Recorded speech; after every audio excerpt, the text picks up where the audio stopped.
Andito pala ako papasok sa Jones Bridge. Tingnan natin.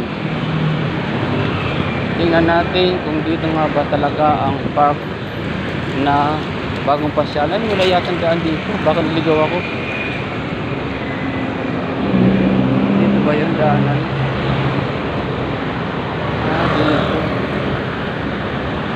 Dito. Ito pa yung Jones Bridge. So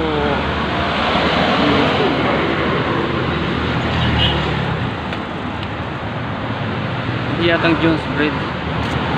Jones Bridge. Oh, ganda ng ilaw. Pag wala, babalik ako. Ang lusot kung saan. Saan kaya ang lusot dito? Parang walang daanan. Ay, doon sa kabila. Paano pala ako tatawid? Parang walang kameran. Ay, baka dito sa ilalim. Ah, ito nga pala yun, oh. Ang ganda, oh. Ah, ang ganda siguro sa gabi to. Ah, ito nga yun. Ay, sarado. Sarado pala.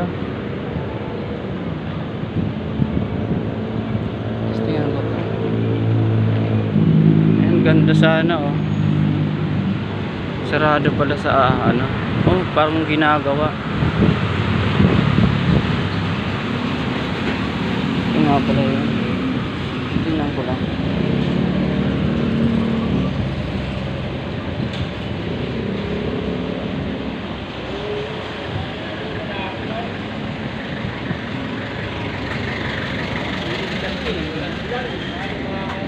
Tanong ko lang kung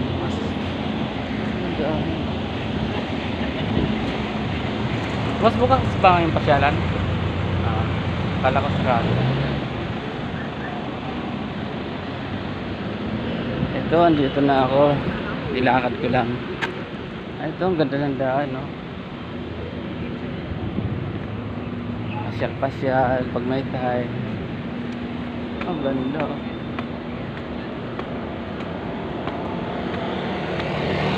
Kaso ang init. Grabe init. Wala pa na. Ang ganda nga, oh.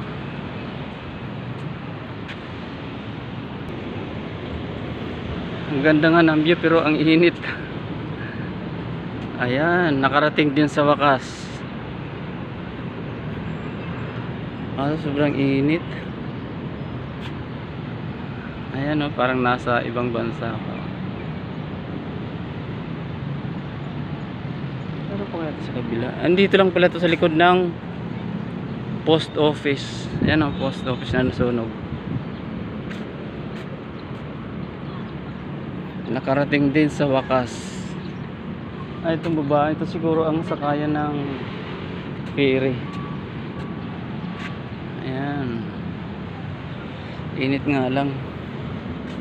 Baka atakayin tayo sa high blood. Init, tapos nakaramdam ako ng gutom. Ay, wala pa pala. Sa kabila pala doon ginagawa pa. Hindi pa pala tapos. Mahaba pala to. Pagka pwedeng lakarin galing Santa Cruz, pwede mong lakarin dito. Galing ka ng Quiapo, pwede mong lakarin. Tapos galing ng Binondo, pwede mong lakarin. Malapit lang ito. Tapos galing ka ng Manila City Hall, pwede mong lakarin. Malapit lang to, nasa sentro. Puntahan ko doon sa dulo.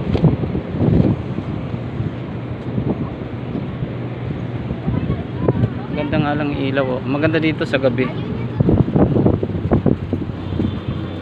Ano yung Santa Cruz yun doon. Pwede na ako pumunta sa Carriedo, Quiapo, Santa Cruz, Avenida. Pwedeng lakarin lang. Ayan ang ferry boat, oh. Ay, mga pasahero din. Ay, doon pala dadaong eskolta.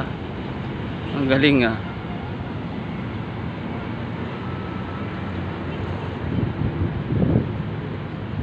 Ang galing.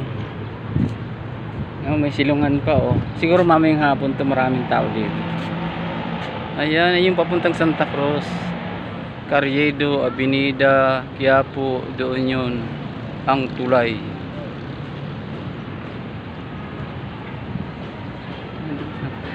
Pwede kayong sumakay. Ay, MD pala yung sakay ng MD. Ang napasyalan pero ang tubig medyo malabo. Mabaho.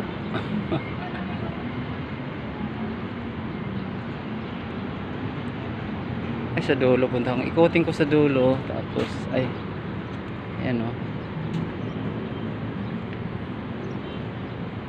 Init. Ang oras ay alas 12. Napakainit ng aking pamamasyal. Ngayon lang kasi ako nagkaroon ng oras. Ay, sa gabi, ito na nakikita ko. Sa gabi may ilaw ito dito. Tapos may fountain. Ayan.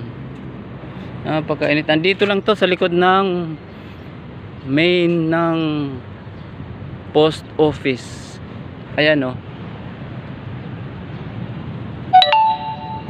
Pwede nang lakarin galing ng LRT. Ayan ang LRT o. Ayan ang LRT. Hanggang dito na lang pala to. Tingnan ko kung abot to sa dulo sa park ng may park doon parang ano yung Bakawan sa dulo malapit sa SM Manila. Init. Kaya ko ang init pero kailangan umiwas kasi nagkakaedad na. Ay, hanggang dito na lang pala to. Hanggang dito na lang pala oh. Babalik na ako. Ayan, kitang kita nyo na mga kabayan, kitang kita nyo na. Ayan oh, post office building yung nasunog. Yung sa likod, ang sa likod parang hindi nasunog pero yung sa harapan kitang kita yung sunog.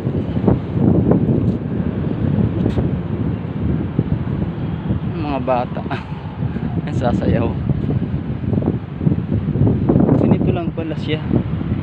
Pero kung kabilaan to, yung ganito ginawa nila, maganda. Dito lang to sa kabila. Ang ganda, ganda pa sila dito sa gabi. Kasi may mga ilaw, ang ganda ng mga ilaw oh. Pati yung tulay nilagyan din. Ewan ko lang dun sa kabilang tulay, maganda rin yung kabilang tulay.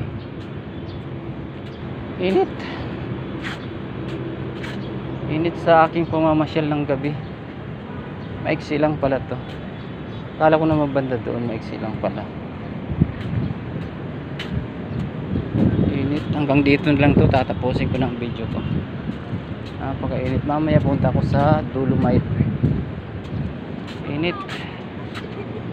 Grabing init. Ang ganda ng view. Ayan. Kung malinaw ang tubig, ang ganda. Tapos dito, ganda rin ah. Ang ganda ng ilaw sa gabi. Hanggang dito na lang mga kabayan. Bye bye.